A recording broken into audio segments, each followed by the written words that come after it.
મધ્યપ્રદેશના છિંદવાડામાં kidney fail થવાના કારણે 16 બાળકોના મોત થતા ખળભળાટ મચી ગયો છે. મધ્યપ્રદેશ ફૂડ એન્ડ ડ્રગ વિભાગની તપાસમાં ગુજરાતમાં બનેલી રેલાઇફ અને રેસ્પીફ્રેશ ટીઆર નામની કફ સિરપમાં ખતરનાક કેમિકલ ડાયએથિલિન ગ્લાયકોલનું પ્રમાણ નક્કી મર્યાદા કરતાં વધુ મળ્યું છે. આ સમગ્ર મામલાને લઈ ગુજરાત સરકાર પણ એલર્ટ છે અને ગુજરાતમાં કફ સિરપ બનાવતી અલગ અલગ 500 જેટલી કંપનીઓમાં તપાસનો આદેશ અપાયો છે. આ મામલે કેન્દ્રના પગલે રાજ્ય સરકારે એડવાઇઝરી જાહેર કરવાનો પણ નિર્ણય કર્યો છે. ડાયથિલિન ગ્લાયકોલ અને ઇથિલિન ગ્લાયકોલ એ ભેળસેળ છે, જે કેટલીકવાર પ્રિસ્ક્રિપ્શન દવાઓમાં દ્રાવક તરીકે ગેરકાયદેસર રીતે ઉમેરવામાં આવે છે. એને મીઠી બનાવવા માટે કફ સિરપમાં પણ એનો ઉપયોગ કરવામાં આવે છે.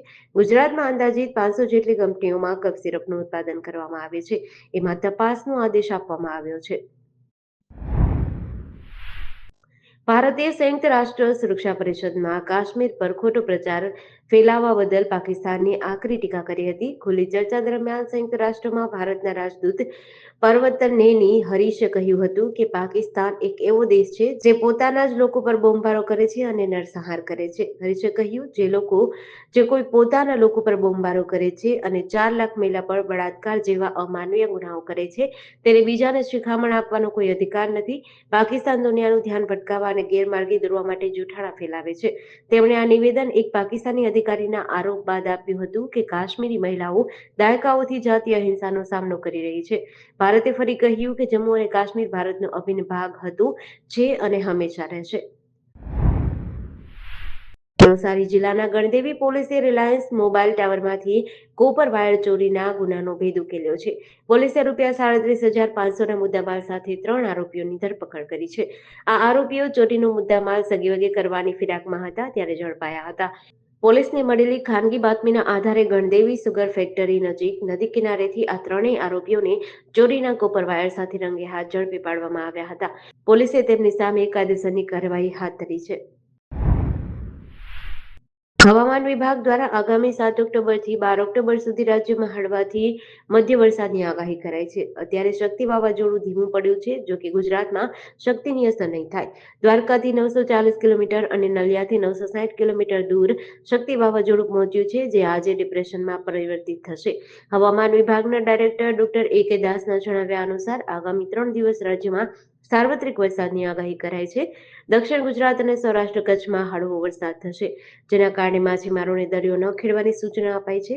દરિયાકાંઠે 40થી 50 કિલોમીટર પ્રતિ કલાકની ઝડપે પવન ફૂંકાશે. દરિયાકાંઠે DW2 સિગ્નલ લગાવવામાં આવ્યું છે.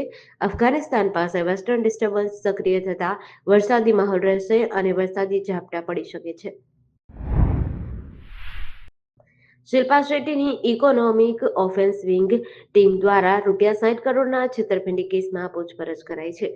EOW ટીમે એક્ટ્રેસની લગભગ 4.5 કલાક પૂછપરછ કરી હતી. ઉપરાંત ફરિયાદમાં નામ આપવામાં આવેલા તેમના પતિ રાજ કુંદ્રાનું પણ નિવેદન નોંધવામાં આવ્યું હતું.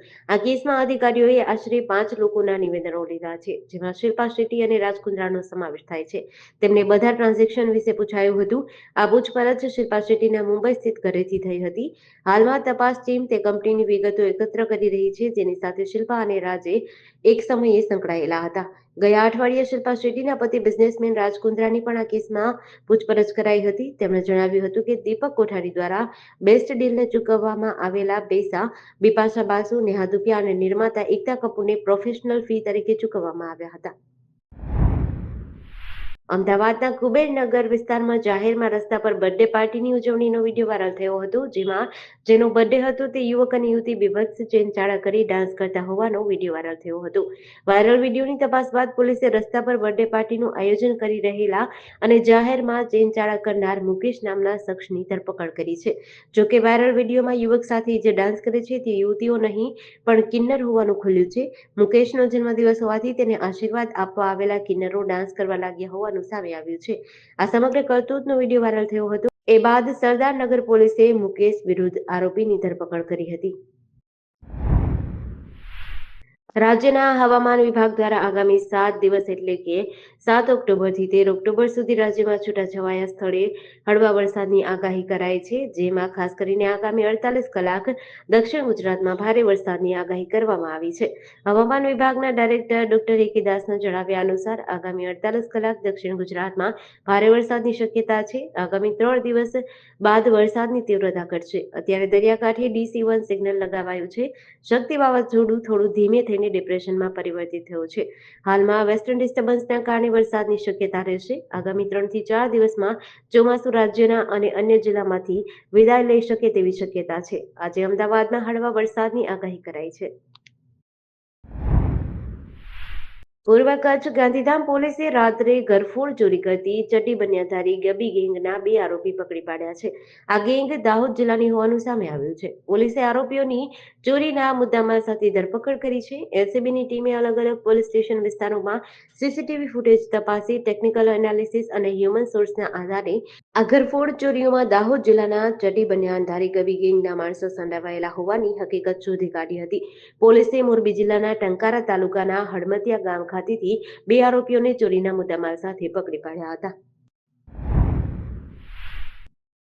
પાટણ જિલ્લાના સિદ્ધપુર તાલુકાના એક ગામમાં એક મહિલા પર બળાત્કાર ગુજારવામાં આવ્યો હોવાનો કિસ્સો સામે આવ્યો છે. આરોપીએ મહિલાના ઘરમાં ઘૂસીને છરી બતાવી જાનથી મારી નાખવાની ધમકી આપી હતી. આ મામલે સિદ્ધપુર પોલીસ મથકે આરોપી વિરુદ્ધ ભારતીય ન્યાય સંહિતા અને ગુજરાત પોલીસ એક્ટ હેઠળ ફરિયાદ નોંધવામાં આવી છે. આ કૃત્ય દરમિયાન આરોપીએ પાટણ જિલ્લા મેજિસ્ટ્રેટના હથિયારબંધીના જાહેરનામાનો ભંગ કર્યો છે. સિદ્ધપુર પોલીસે આરોપી વિરુદ્ધ BNS કલમ 64(1) બળાત્કાર, 351(3) ધમકી, અપહરણ સંબંધિત તથા GP એક્ટ કલમ 135 જાહેરનામાનો ભંગ મુજબ ગુનો નોંધી કાયદેસરની કાર્યવાહી હાથ ધરી છે. સમગ્ર રાજ્યમાં રેલવે સ્ટેશન પર ચલાવવામાં આવી રહેલ મિશન ક્લીન સ્ટેશન અંતર્ગત Vadodara railway local crime branch દ્વારા રેલવેમાં સ્નેચિંગ અને લેડીઝ પર્સની ચોરી કરતી આંતરરાજ્ય ગેંગને ઝડપી કાર્યવાહી હાથ ધરી છે. આ સમૂહમાં એક આરોપી અગાઉ રાજ્યમાં વિવિધ પોલીસ મથકમાં 15 જેટલા ગુનામાં સંડોવાયેલા હોવાનું સામે આવ્યું છે. આ કાર્યવાહીમાં વડોદરા રેલવે LCBની ટીમે રેલવે સ્ટેશન વિસ્તારમાં પેટ્રોલિંગમાં હતી.